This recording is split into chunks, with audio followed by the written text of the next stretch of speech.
Yeah. With a message for my people. Nick Dad, baby. We the new label. Yeah. Come on. Yeah. Come on, son. Now this the black sheep sticking its home. I need a crib like I'm Gatsby. I need it. In hand, just understand my pockets That deep. with nothing to prove. I ain't got nothing to do. When they can't compete and I got nothing to lose. You see, they told me Yes. What's good, everybody? Back in studio, the boys. All things Veterans Minimum are at Veterans Minimum. I'm your handsome host, Nick Dais. At Nick Dais 10 as you can find me. Most importantly, all things Veterans Minimum are at Veterans Minimum. To my left, Yes. Boom. my dog. You hit me with it. I am wearing green today, people. So I know if you know, you know. We record on Monday. It's St. Patty's Day. Oh, fucking out here. Yeah. So that's I just passed the check. It's these are my Celtics are going to win the championship shoes. Every time I put them on, I'm just like, it makes me want to hit an outdoor court and just recreate like a Jason Tatum crossover at the top of the key. So I'm feeling great today, Nick. It's St. Patrick's Day, and I was going to ask you, do you like celebrate St. Patrick's Day? No. Yo, why'd you look up like that for, bro? Jory right away, just like that. That's pretty racist. I'll be honest, bro. Whoa. It's pretty racist. I'm just saying. Me? Because I'm a white guy and Oh. I'm wearing green. He was like, yo, that's his favorite holiday. Nah, I'm just fucking around. Jory knows. That's it's so all funny. love. Nah, I will say, true story. Mm-hmm. First time I ever used a fake ID in New York City was on a St. Patrick's Day. I was 19 years old. And shouts to Tim Petrop. I used to do Veterans Minimum with him. He was one of the original guys I would do the show with.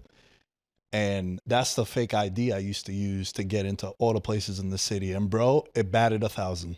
Wow. Did not get denied one the time. luck of the Irish, some way you're saying. It was perfect, bro. And everybody would look at it because like Tim was a little heavier back then.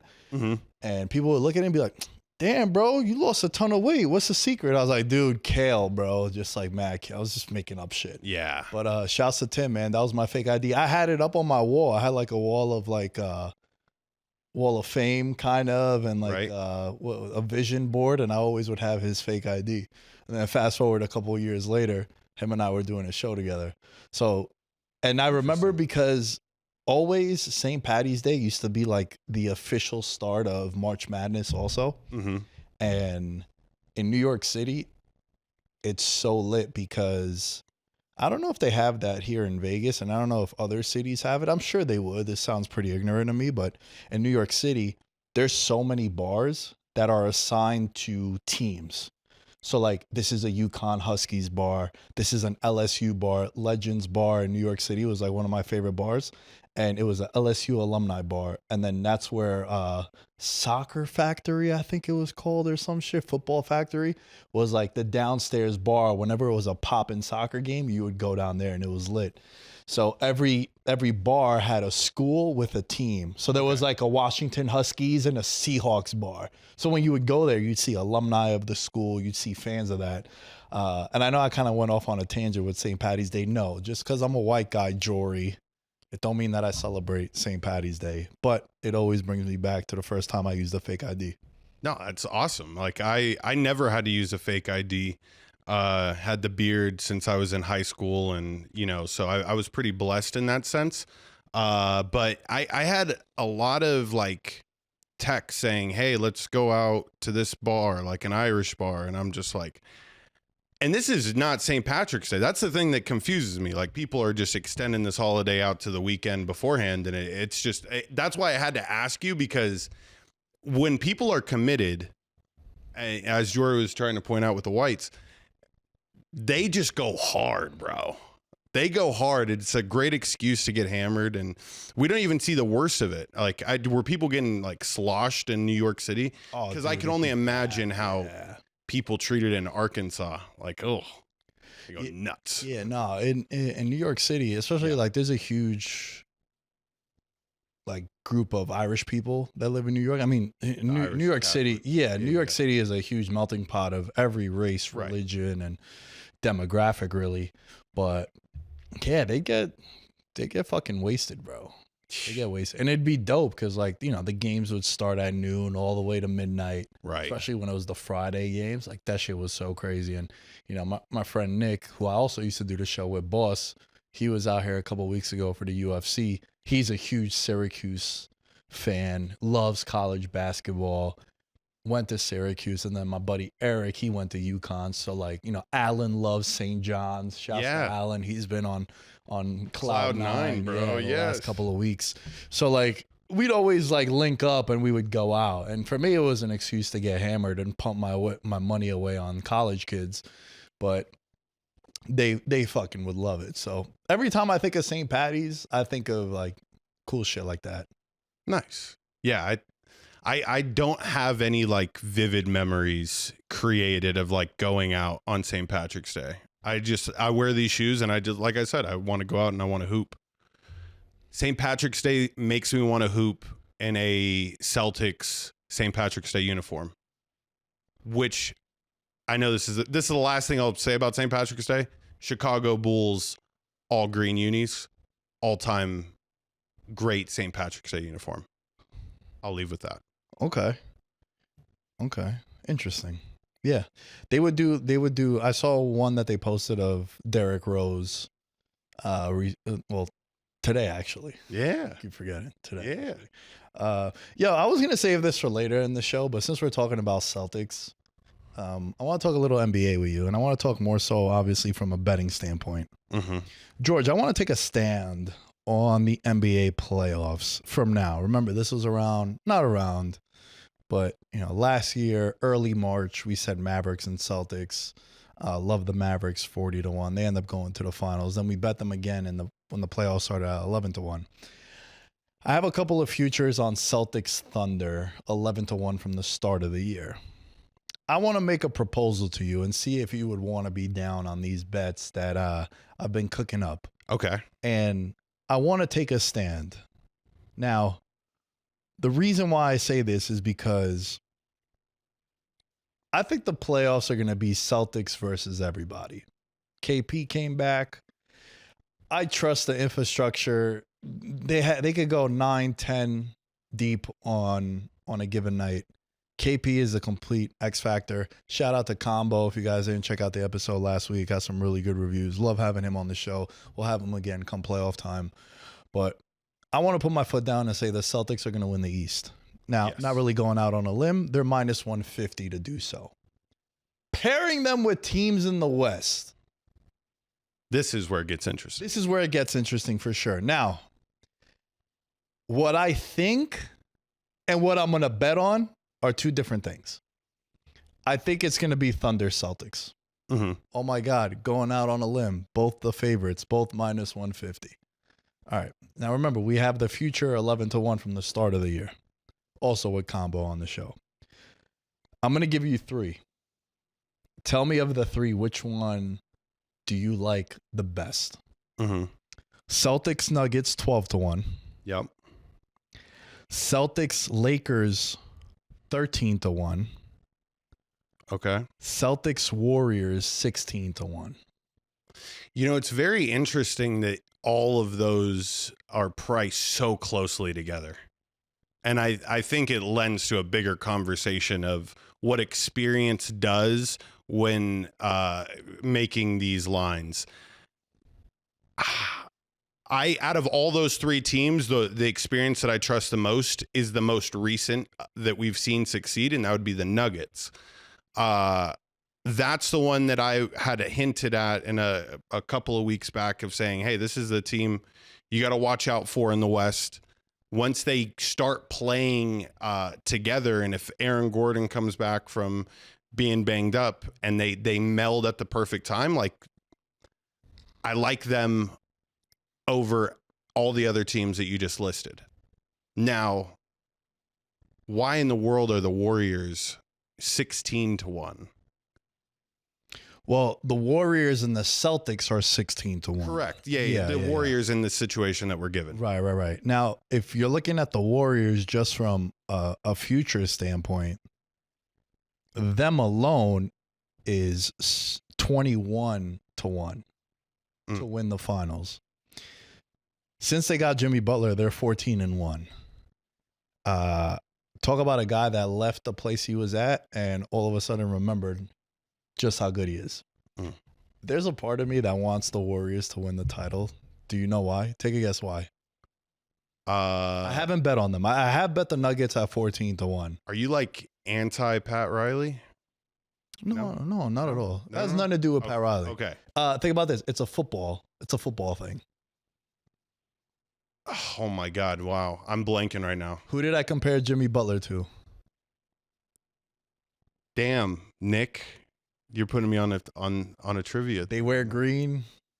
Aaron Rodgers? No. Jalen Hurts. Jalen Hurts. I said Jalen Hurts and Jimmy Butler are the same exact person. I don't think either of them are top 10 at their position or in the league. And we'll get to that in a future episode, top 10 quarterbacks. I don't think Jalen Hurts, regular season, is a top 10 quarterback. Come playoff time, you look at every matchup he's ever had against like the big names, he's come out on top. Whether it's Mahomes, whether it's Josh Allen, whether it's Joe Burrow, Lamar. When he plays another alpha, he outshines them, even in the Super Bowl that they lost a couple of years ago. So there's a part of me that wants, because I made that comp and people were calling me crazy, like, bro, Jalen Hurts won the ring. It's like, did you miss the first 30 seconds where I mentioned that? I'm like, ring aside. I'm talking about just the player on the surface. He goes over there, and they're one of the hottest teams in the league, 9-1 in their last 10 games. Like I said, they've won 7 in a row. They're 14-1 since they made the trade to get Jimmy Butler. At the time that we're recording, they're actually playing the Nuggets right now. Mm-hmm. See at the corner of the TV. But, you know, Steph Curry in February shooting the ball 23 times a game. Now he's shooting it 17 times a game. He has Butler now. Obviously, you know about Draymond. Curry doesn't need to do everything anymore having Jimmy Butler there. Playoff Jimmy is a real thing. Mm-hmm. I really like Golden State a lot. A lot. And I know I said the Nuggets a couple weeks ago. Right. I still like the Nuggets. But from an odds perspective, I get you. I love it. Yeah. And I understand the whole playoff Jimmy thing. Here's the thing.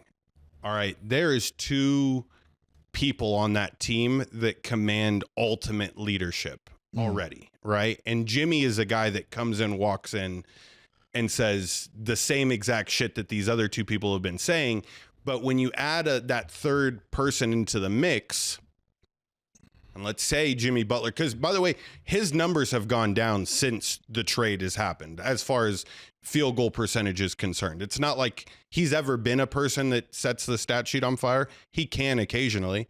But back to my point of like his leadership, I just feel like there's a blow up imminent in a big moment.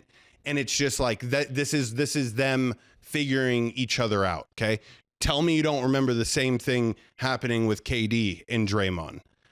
All I'm saying is I would just approach with a little bit of caution. Pursue with caution. Because here's the thing. Playoff Jimmy is great, but playoff Jimmy, you got to fucking keep him like at a distance because that's an intense type of personality to be bringing onto a squad like that.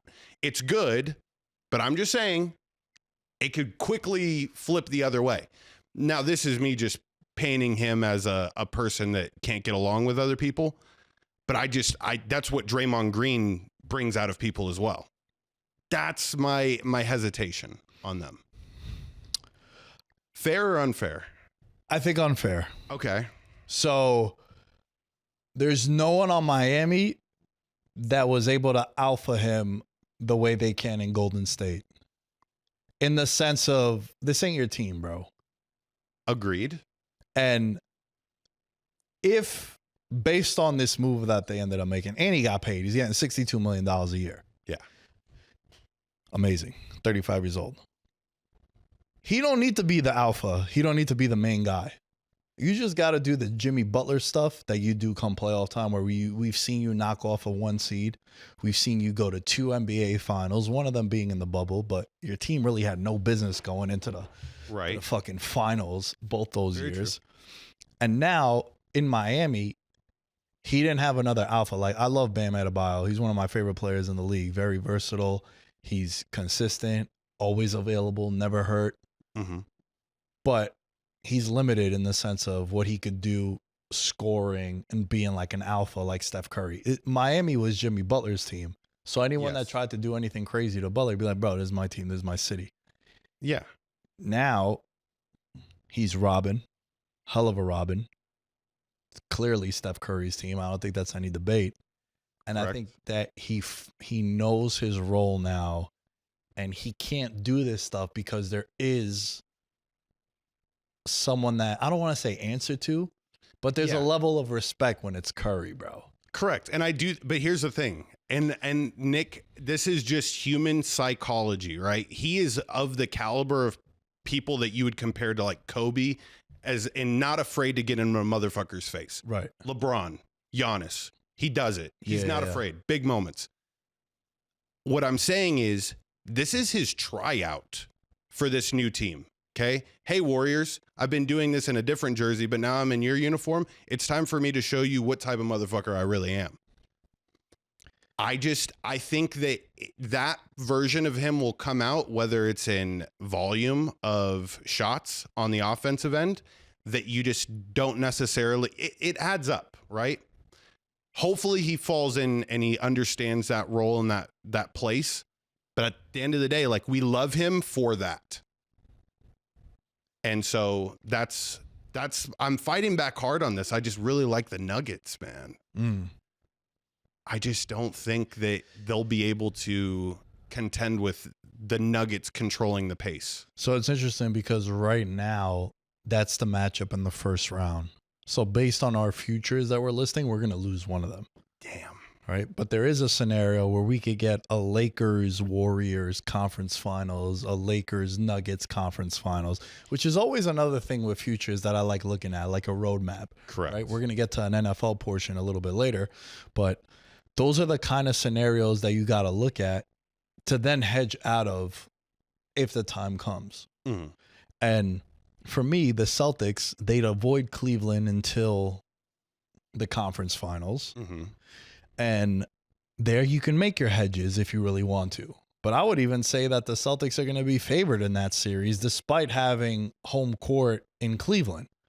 So I just like Golden State, man. I really disagree on the Jimmy Butler thing. I think it's Jimmy Butler never really had problems with the players. It was the organization that he had problems with. Now, there was the incident with Minnesota where he took all the backups and he went and he like sunned everybody.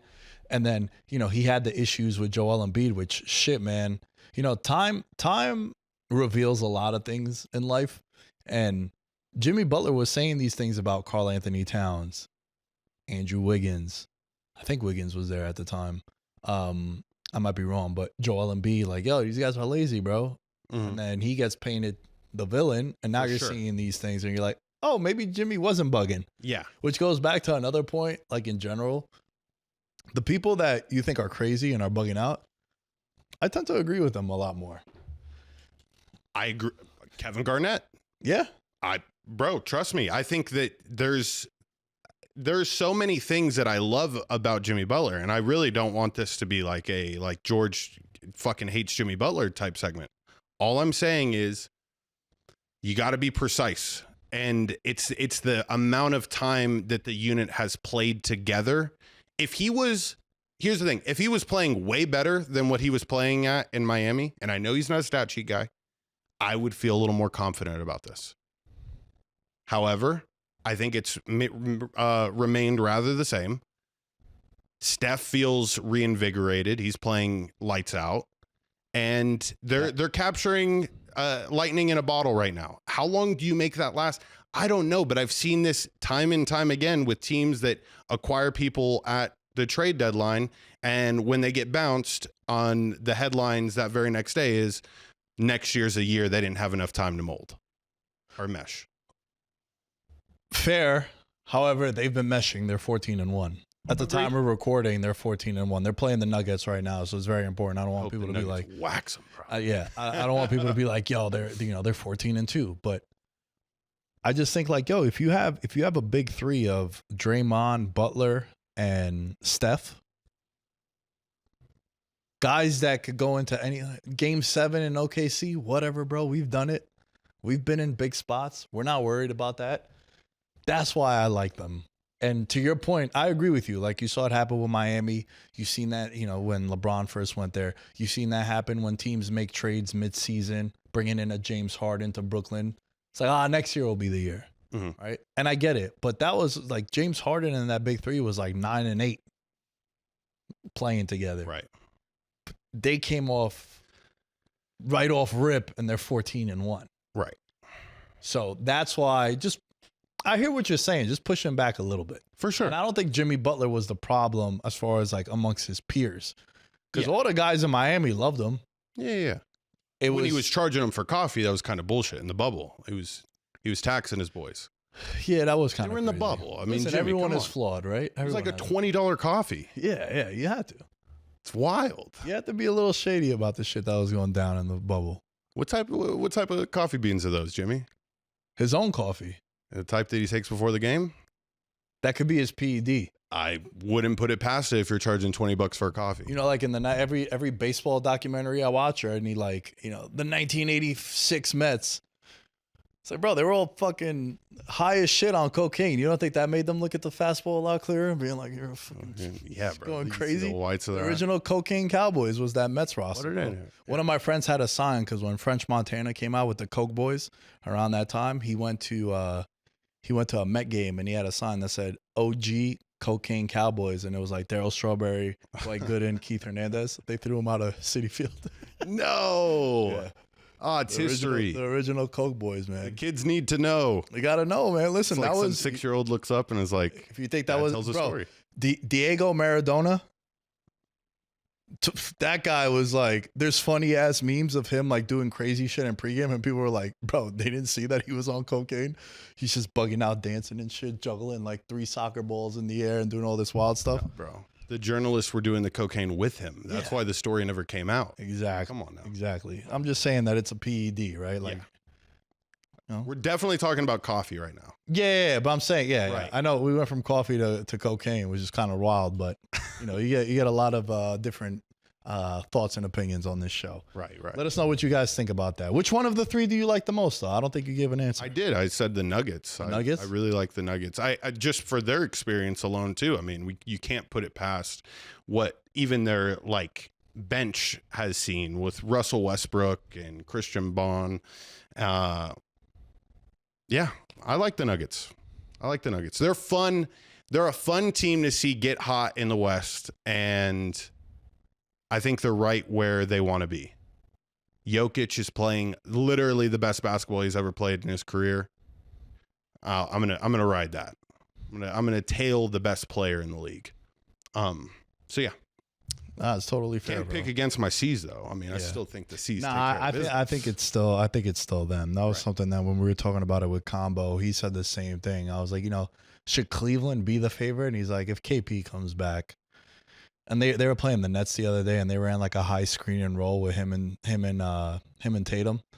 He just came in and dunked it on someone. I'm like, yeah, I think Celtics are back. They're the Monstars, dude. Yeah. It's just it is too much. So yeah, let us know what you guys think. I think I'm gonna bet all 3 of them, and I'm gonna just fade. I'm gonna fade the Thunder now because I have them from the start of the season.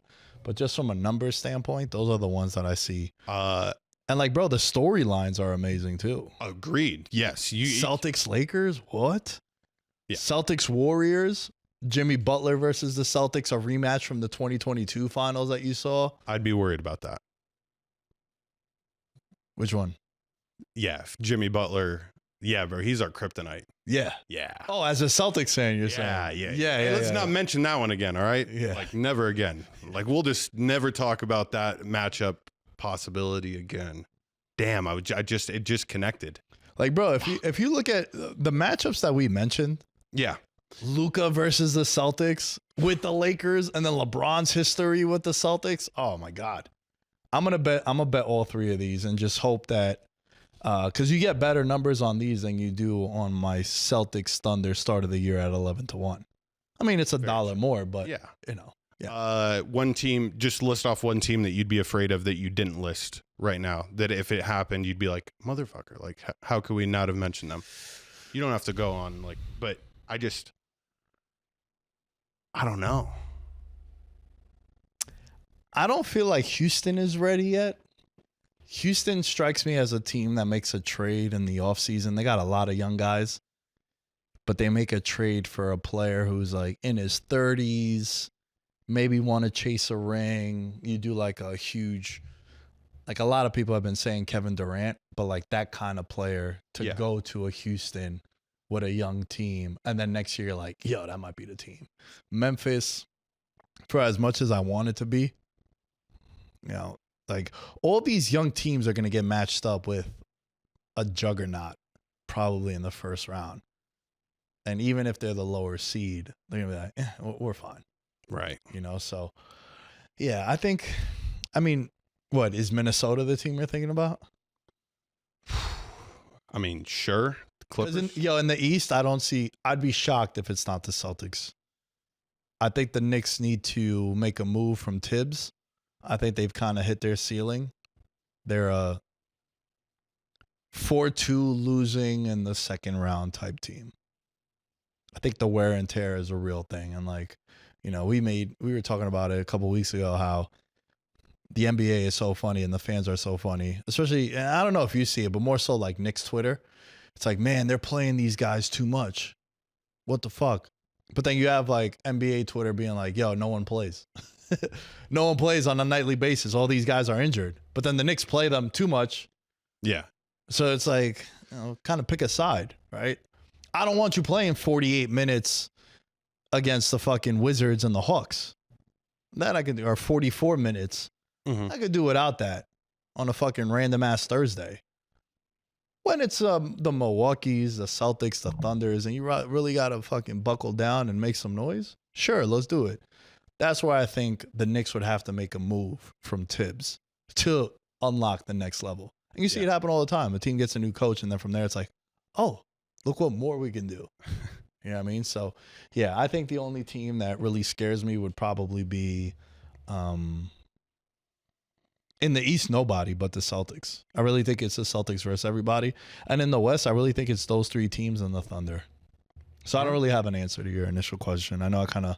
Yeah. No. Hey, you're not faced. You're not faced. I want it on the record so we can come back to this moment, like when that team does make it. When you're saying, like, I think Houston's a year away. It'll make for a good clip, you know? Fuck yeah. Hopefully it doesn't happen. But hopefully it doesn't happen, so the future's we'll going to be views. intact. Yeah, take Regardless. the views. Yeah. Like the anytime touchdown. Oh, dude, we should just anytime touchdown for week 1, go. Anytime. Just from now. Patreon.com/veterans minimum. For $1 American dollar, you guys can support the Patreon.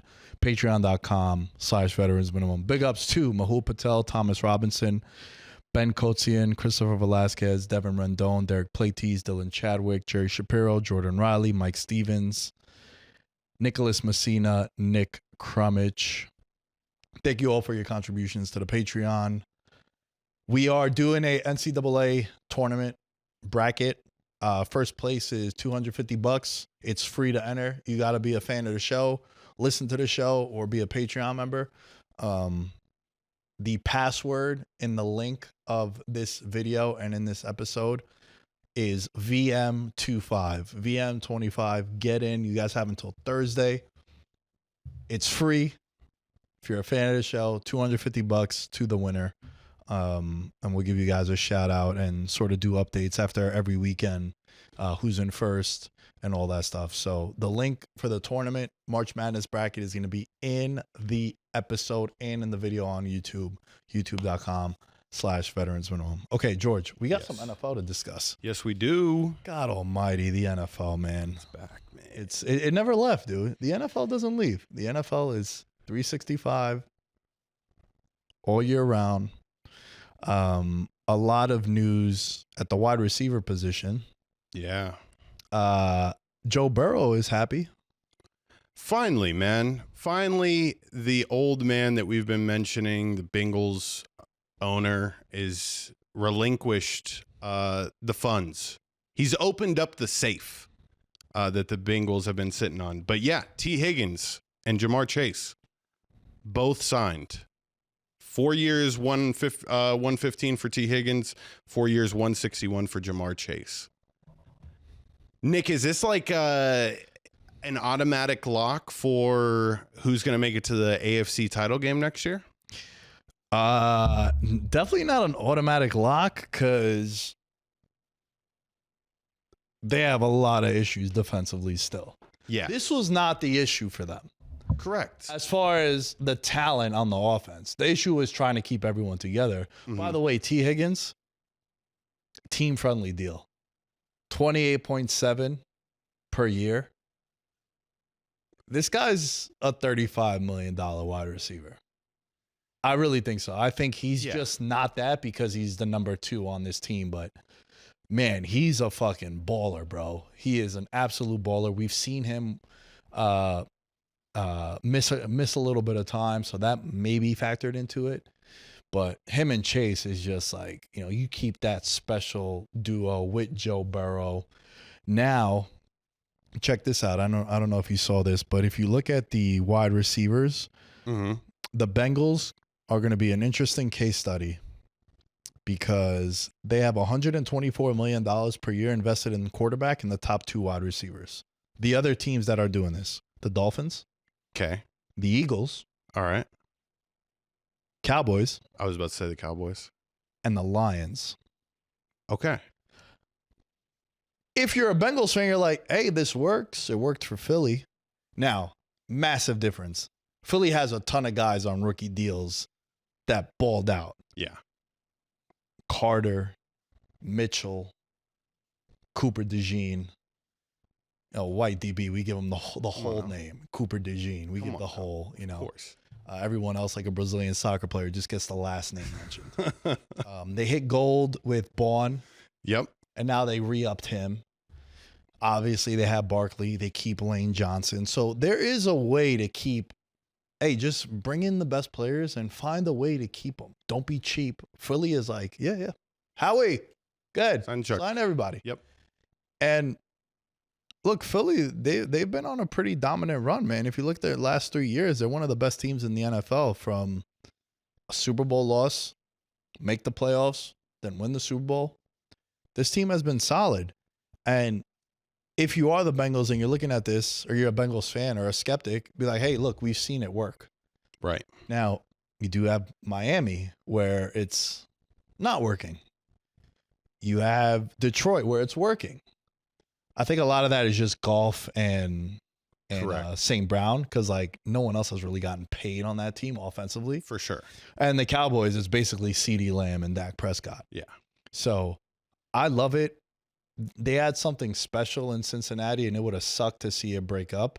Mm-hmm. But I do want to mention that T. Higgins took a team-friendly deal because he definitely could have gotten money elsewhere, more money elsewhere. But it's what I always say about free agency. It's why I don't like Sam Darnold going to Seattle. Mm-hmm. T. Higgins is successful, and he probably would be successful. I think he's one of those guys that he could be successful with any other quarterback. But at least now if this guy plays all 17 games, he's a 1,300-yard wide receiver. Right. Double-digit touchdowns, 80-plus catches. I agree. I agree with everything you've stated. I think he clearly knew that Joe Burrow was his major path to success. I want to give this is a huge shout out. Aside from signing 2 premier wide receivers, I think you are able as an owner of a team to get away with team friendly deals when you do it in tandem. They're boys, right? And for those deals to come so close in proximity to one another, I think you can get away with it and they're comfortable with it. I also think that you are in a way setting the market for T. Higgins, which is genius. You set the market with Jamar, which could be a little, less than what you were thinking, and then boom. So I wanted to mention too the 2019 LSU Tigers. Have you been seeing all the tweets about people being like, this team was fucking crazy? Joe Burrow, $275 million. Jamar Chase, $161. Justin Jefferson, $140 million. Derek Stingley, $90 million. Damian Lewis, $53 million. Lloyd Cushenberry, $50 million. Patrick Queen, $40 million. And Grant Delpit, $36 million. Wow. That is, when they're making the 30 for 30 on this was the greatest football team to ever play, they're going to be showing these tweets. Just remember that. Well, for sure. And I think another reason why is when people talk about the 01 Hurricanes, that all has to do with how many of them fucking balled out and became Hall of Famers at the next level too. Correct. Because I'm sure there's probably good ass college football teams that like 2 guys became Pro Bowlers, where this team was so loaded offensively and defensively that you're like, yo, bro, this team might be the greatest team of all time. Right. Correct. So yeah, no, I totally agree with you. And then, you know, the interesting thing about the Bengals is they actually saved money on the cap this year by extending everyone. They saved up about $26 million against the cap by re-signing T. Higgins as opposed to the franchise, and then the way it's stretched out over the next couple of years. Makes sense. So maybe they could go and sign some of these grizzled vets. And I mean, it's maybe time maybe they can make an extension for a Hendrickson. And you know, you gotta hit your drafts too. Yeah. Like if you're there's That's a a big very thing. important draft if you're the Bengals, because you saw Philly home run in the draft. All those guys contributed. Yeah. You saw Kansas City a couple of years ago with like McDuffie and Karlaftis and Nick Bolton. They all hit on those draft picks. So it's a very important draft. If you're the Bengals, I think you go in there, you're like, yo, O-line, defense, O-line, defense, O-line, defense. Yeah. That's it. That's my entire entire draft. I know it's crazy to say because he was a sack leader. I mean, like, what's it to them to get draft picks, like major draft picks on draft night for a Trey Hendrickson? Because like out of all defensive players to have had the season that he had and the way that the entire world feels about him, obviously he's a dog, but like it wasn't like he was at the level where household name. He's a sack leader. He did it very under the radar. I don't know. The Bengals have $97.9 million available still. Okay. So Hendrickson probably going to command, what, 30? For sure. Sack leader. All these guys just got big ass money. Now what do? So even if they do pay him, the issues would be in 2026, 2027, where you're like, yo, bro, you're paying 4 guys. Correct. 145, 150. I mean, these are the tough decisions that these owners make. And like I just said, wouldn't put it past them. Because it would be a very valuable piece. Yeah. Hey, how about this? NFL owners, you have good players, pay them. That too. They're comfortable where they're at. Yeah, you know what you're getting with them. They know the scheme. They know the situation. You know what you're going to get, right? Again, I hate to pick on them, but that's why I don't like Sam Darnold going over there, because he's not bringing Jefferson and Addison and all the weapons that they had over there. They're bringing Cooper Kupp. Do you like when guys leave one team and go to a team in division? I love it. Oh, it's so good. Because I know this for a fact when I had Sean Merriman on a podcast, the exchanging of secrets, whether it's the cadence that they use or the types of splits that they like, the most minute details about football that only football players would understand, that they're able to share with other teams. Like that shit matters. Like I know without a doubt when Saquon went from the Giants to the Eagles, they had to do a lot of restructuring of the way that their verbiage was laid out in the playbooks and whatever. I think that in this situation, bro, Cooper Kupp is going to go off, and I am here for it. Like I think when you think of rough and rugged people that can handle the Seattle inclement weather, he looks like a lumberjack, and he's going to produce at a crazy level. Do I think it's like Triple Crown level? I don't know. I mean, that's all Sam Darnold. Well, Sam Darnold's also got JSN. But Tyler Lockett's out of there. DK's out of there. I think it's going to be another crazy type year for Cooper Kupp. How do you feel about it? So when you say he fits Seattle, he's also from Washington originally. So he's going back home. If people like to make that, comparison. Was probably a Seahawks fan. As far as the move, look, 32-year-old wide receiver going into a new system, Well, he'll be 32 when the season starts. I love Cooper Kupp. He's the reason why I have the Grinch Kobe's. Rams won the Super Bowl the year that they got Stafford. Big reason why was Stafford, and then Cooper Kupp was my Super Bowl MVP. Bet him 6-1. Had a video go crazy on that one. I like his game. I think he was one of the most consistent wide receivers. Injuries have plagued them the last couple of years. From a contract standpoint, if you're Cooper Kupp, you fucking cashed in. Mm-hmm. 3 for $45 is what he signed for. As far as guys going in division, it makes a lot of sense because you're familiar with the teams and you know where you're going to go up against consistently. The revenge game, you already know he's going to be in our anytime touchdown parlay when the Rams play the Seahawks. Yep. We might have to ladder it. Yeah, bro. They're just going to pepper him with targets. You know what's going to happen. Yep. Going back into basketball for a second, April 2nd, Mavericks Lakers in Dallas. First time Luka goes back. Everyone bet him in the first game and he went under on everything. This is where you bet the over. Right. Right. So I was loving it. It was 32.5. Like 97% of the bets were coming in on his point total over. He had like 19. Wow. So you know what everyone's going to do now? Not bet the over. We're going to bet the over. Telling you from now, 2 weeks away. Take the over on the Luka props. Definitely going to clip this one, Dom. But we're going to do the same thing, revenge games. I'm a sucker for revenge games. I like it. The issue that I have is I don't know what Seattle's really doing. If you have this money, why not try to keep DK Metcalf? But even though he asked for a trade request because he listens to the show and he listens to us being like, hey, bro, you're a top 5 wide receiver. Leave. I'm happy he got his money. Last big contract. He'll be 32 years old. And I think he fits in a role where he'll be a check down guy, really. And unless he comes back and is completely healthy, I think he adds a veteran that Jackson Smith can learn from. Mm-hmm. But they'll probably draft a receiver in the draft. Probably spend another draft pick on that position group.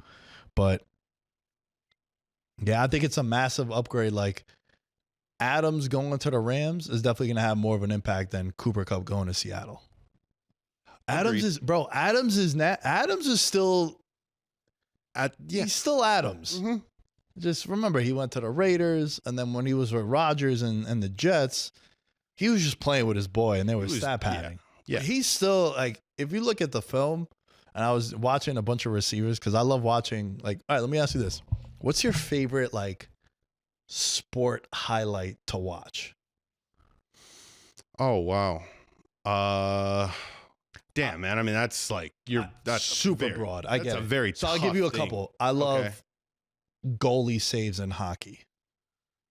All right. Like the ones where it's like cross ice and just sticks up the glove kind of thing. I love web gems. Remember web gems in baseball? Yes, I was all time. Bro, baseball highlights are lit. Baseball games suck. Correct. But if I could get like a compilation, not that kind of compilation, but if I could get a compilation of like fucking laying out into the gap, you know, robbing a triple, like them shits are flipping a double play with the ball on the glove.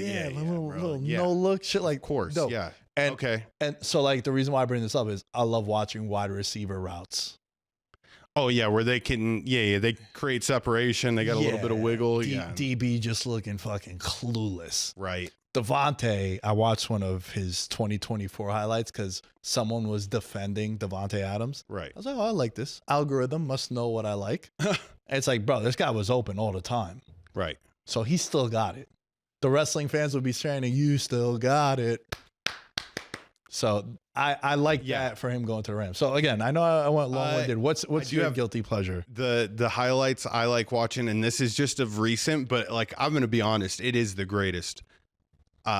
Golf shots that are like from like 150, 160 yards, whether it's a hole in one or like they're holing out from the fairway, you see the ball land and then just trickle in backward. Like, bro, the anticipation, the crowd roar, it's a masterpiece. So golf highlights in general, I'm a fan. Yeah. Okay. Yeah. I know it's grown on me. Listen, a couple years ago, before I ever played golf, I'd call you a psycho. Right. You'd be Now like, this understanding white it just guy. a tad bit, I'm Mhm. like, okay, I get it. Yeah, bro. I mean, it's very, very difficult to achieve what some of these guys do. I mean, right up there though is like football hard hits, and it doesn't even matter. Like, you know, people say like, oh, you have to watch like the old time hits. I've felt this way for the past couple of years now. People hit harder these days than they did in the 80s. I wish somebody would debate me on this. I don't think there's any debate at all. The way that the players move these days and how fast they are, bro, these are crazy collisions. Like back then, the equipment weighed these motherfuckers down. They weren't going at each other as like aerodynamically as possible. These guys got science behind them, and it's awesome. They kill each other. Yeah, I think the pushback would be that the hits were crazier because of like the rules. But I mean, like if you were to just look at like the impact, bro, the sports now are all better than the sports back in the day. There's no question. It's just technology. And guess what? If our kids have podcasts one day, 30 years from now, and they're fucking recording in a casino talking sports, those sports are gonna be way better than they are now because of Agreed. Technology and nutrition and PEDs and Right. just like the evolution of the sport, bro. Like you look at, you know what I've been watching recently? You ever heard of Dark Side of the Cage? Yeah. So they did one on Pride. Mm-hmm. And like early UFC. Like, bro, you throw fucking John Jones into that shit, he mauls everybody. Yeah. Like the best guy. And now I know John Jones, extreme example, greatest of all time, regardless. Right. But like, bro, these guys back in the day, dude, when you were a fighter, you were just a kickboxer. You were just a jiu-jitsu guy, just a wrestler. Now they introduce people as mixed martial artists. You got to know everything. Right. You can't just be, you need to be A+ like a Alex Pereira or like a Habib with the wrestling to be dominant in that one. Like, yo, I'm just good at striking. You got to be fucking special to do that. Everyone else got to have a game everywhere. So in regards to your point, yeah, I'm with you. I think, like, dude, you watch some of these highlights from the 70s and 80s in basketball. You're telling me fucking Giannis, Oh my God. who's a 6'10" point guard, would struggle against 6'1" fucking white guy point guards Yeah. that Come played on, for bro. the Bullets? Yeah. Like, what are we doing? What are you doing? So the evolution is going to constantly change. Correct. You know what I mean? Like fucking Yeah, baseball players would be like accountants and teachers and shit. Oh my fucking God. smoking cigarettes and drinking beers in the locker room. Yeah. And it's like, yeah, these guys would smoke the baseball.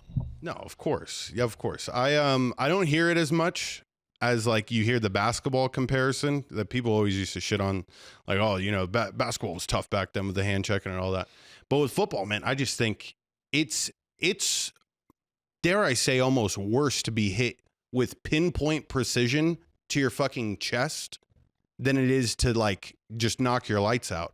Both of them are going to hurt like a motherfucker. At least if you get hit in the head, you'll black out and you won't remember it. I don't know. Well, That's almost every football player I've ever spoke to, they say they would rather get a concussion and get hit high than hit low. And it's obvious, right? Like you get a concussion. Right. Now you don't want to have one like Tua where you have 3 in 20 days. Correct.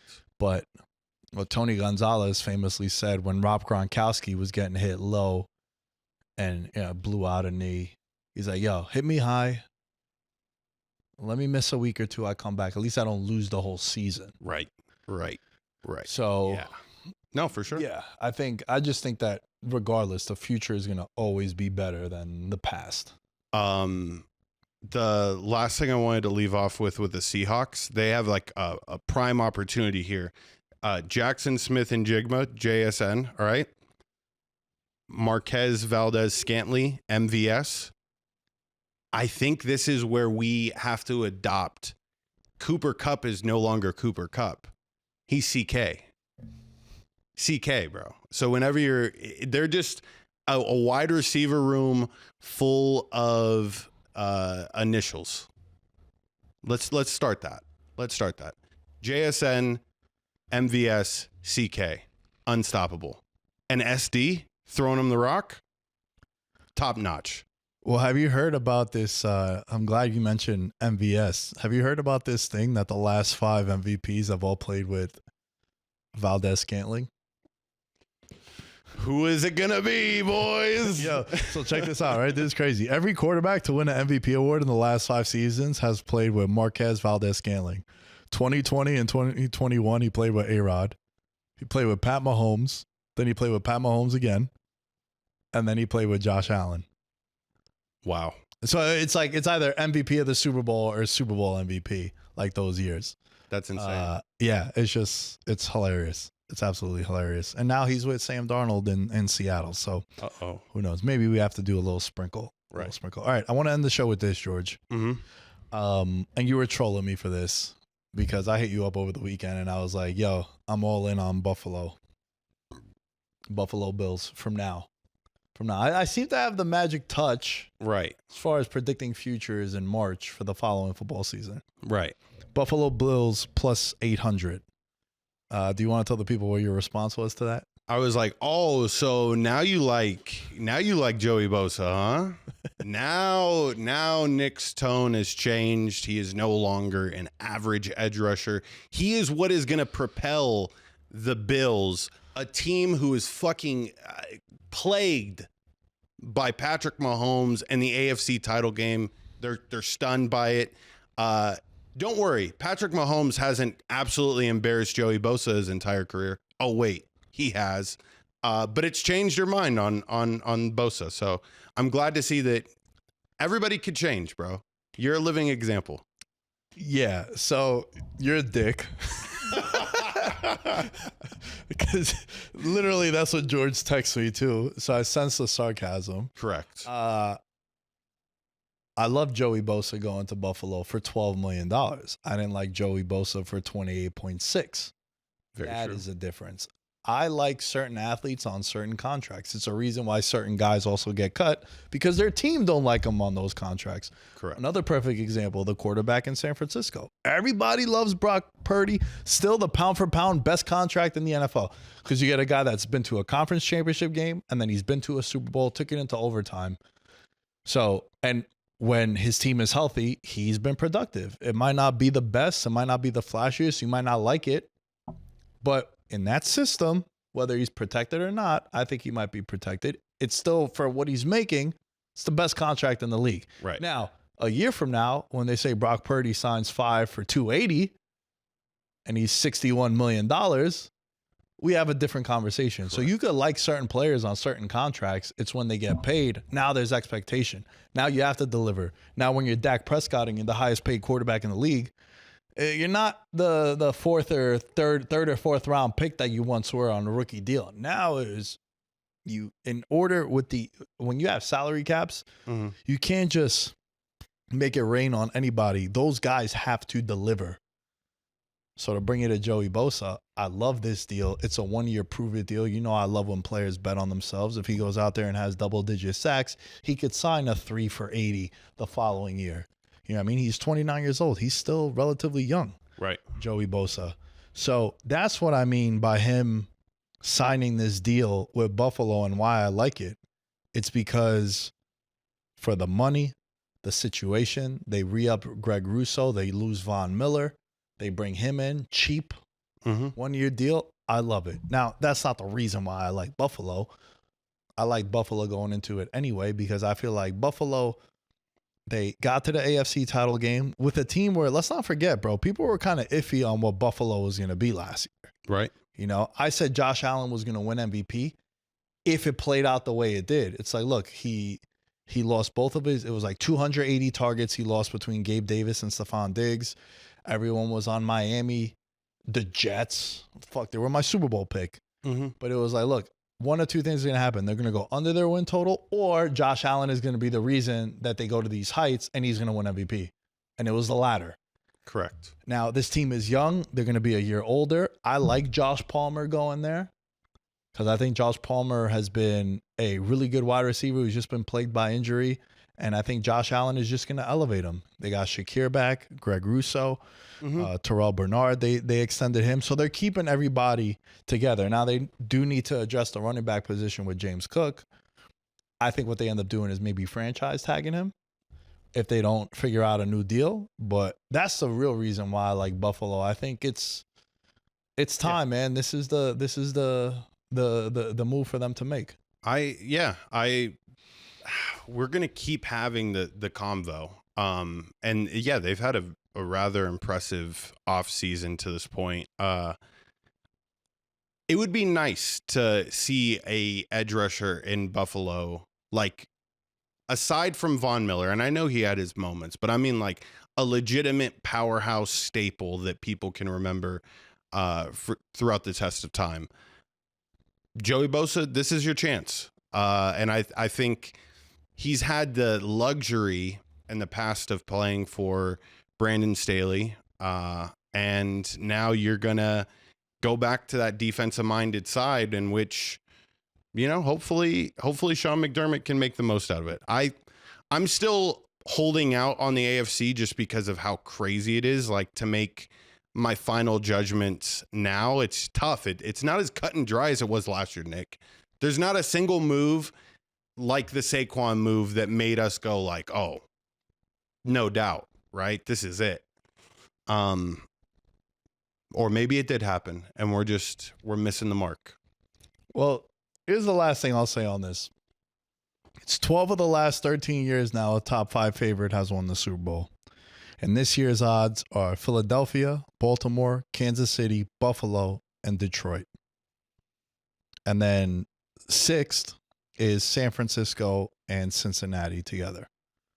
The Rams were the 6th favorite when they won the Super Bowl in 2021. So, like, chances are, bro, history tells us that our Super Bowl, we know who the Super Bowl winner is going to be now on St. Patrick's Day. We know, at least in recent memory, it's going to be one of these 5 teams and maybe San Fran, Cincinnati, if you want to go to 6th. Right. But it's no different than the World Cup in soccer. Every World Cup winner in the history of the World Cup has been a top 6 favorite. So this idea that you're going to get a crazy dark horse, it don't really happen, man. It doesn't really happen. That's why when it does happen, it's such a rarity. Like Croatia in 2018, when they went to the World Cup final, they were 60-1. People were like, holy shit, that's fucking wild. Right? The Bengals a couple of years ago, when they went to the Super Bowl, 150-1. Commanders this year, 200-1. So in the NFL, NBA, I don't know much about hockey, but chances are your favorite is going to win it. Right. You're not going to get these like crazy sleepers. In the futures market, way different. But when it comes to team success, yeah. Correct. So there you have it. Yeah, dude. NFL, we got pro days coming up. We still got to get this combine video shot. Yeah, we got to talk about that, actually. Bro, because I've set it up on a weekend. I've been itching to fucking go out and we'll create our own compilation of route running and fucking. I wanted them to come out too because we'll need some receivers to throw to. Oh, yeah. Jory's ACL's good, so he's good to go. And then Isaiah, he could probably snap it to us. We probably don't want him running too many routes. It won't look good for the film. It won't look good for I'm the just film. fucking with you. And last housekeeping note that I have for today, because I forgot your gift before. Oh, happy fuck birthday. yeah. Thanks, man. No problem, dude. Should It's I- a hoodie. Should I open it on here? It's these 1010 hoodies. Yeah, I mean, go ahead, pop it open. My boy from high school, he launched this company, and I mean the hoodie's sick, and he wrote you a little message in there or whatever. Oh, fuck yeah, man. Spelled So- my last name right? Most misspelled last name that has only 4 letters in the history of last names. That's pretty nuts. But yeah, fuck yeah, man. 10, my favorite number. 10. Yeah.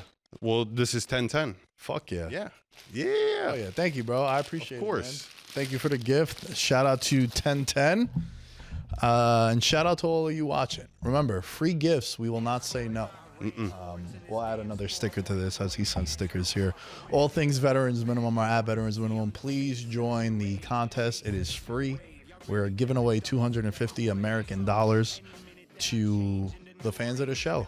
The winner of the March Madness bracket, you'll win $250. So go to the bio of the episodes, enter the password VM25. You guys will get in, make your picks before the Thursday games. And yeah, all things Veterans Minimum are at Veterans Minimum. George? Boom, at Mr. George Carmona is where you can find me. And as you saw on a reel, Pin and Pool's dropping a Cash Cab like remake called Ride for Riches this upcoming Wednesday. Make sure you guys subscribe there. I'll be linking it down below. Thank you guys. Peace.